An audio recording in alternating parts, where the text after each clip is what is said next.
झेंडे किचनमध्ये आपले स्वागत आहे। आज आपण खोबऱ्याची चटणी बनवणार आहे। त्यासाठी लागणारे साहित्य: खोबरं, हिरव्या मिरच्या, लसूण आणि कोथिंबीर घेतली आहे थोडी। आता आपण हे सर्व मिक्स करून वाटणार आहे।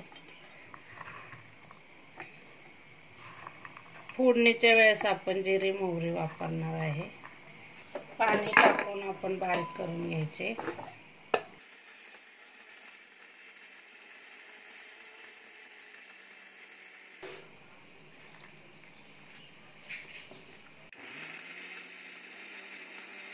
अशा प्रकारे आपली खोबऱ्याची चटणी आपण मिक्सरला वाटून घेतले। आता आपण त्याला फोडणी देऊन घेऊ। तेल 2 चमचे टाकले, कढीपत्ता, जिरं थोडं टाकणार आहे, मोहरी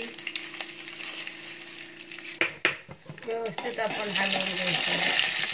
फोडणी आपली चांगली तडतडली की आपण त्यात खोबऱ्याचं वाटण टाकणार आहे।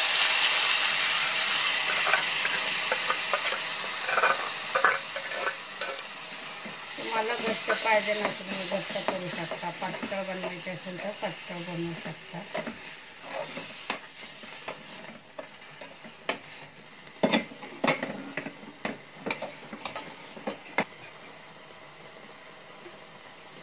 थोडंसं पाणी टाकायचं।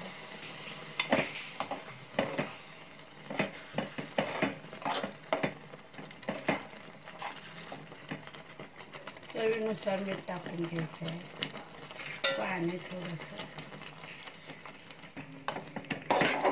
अशा प्रकारे आपली चटणी तयार झाली। जास्त शिजवायची नाही।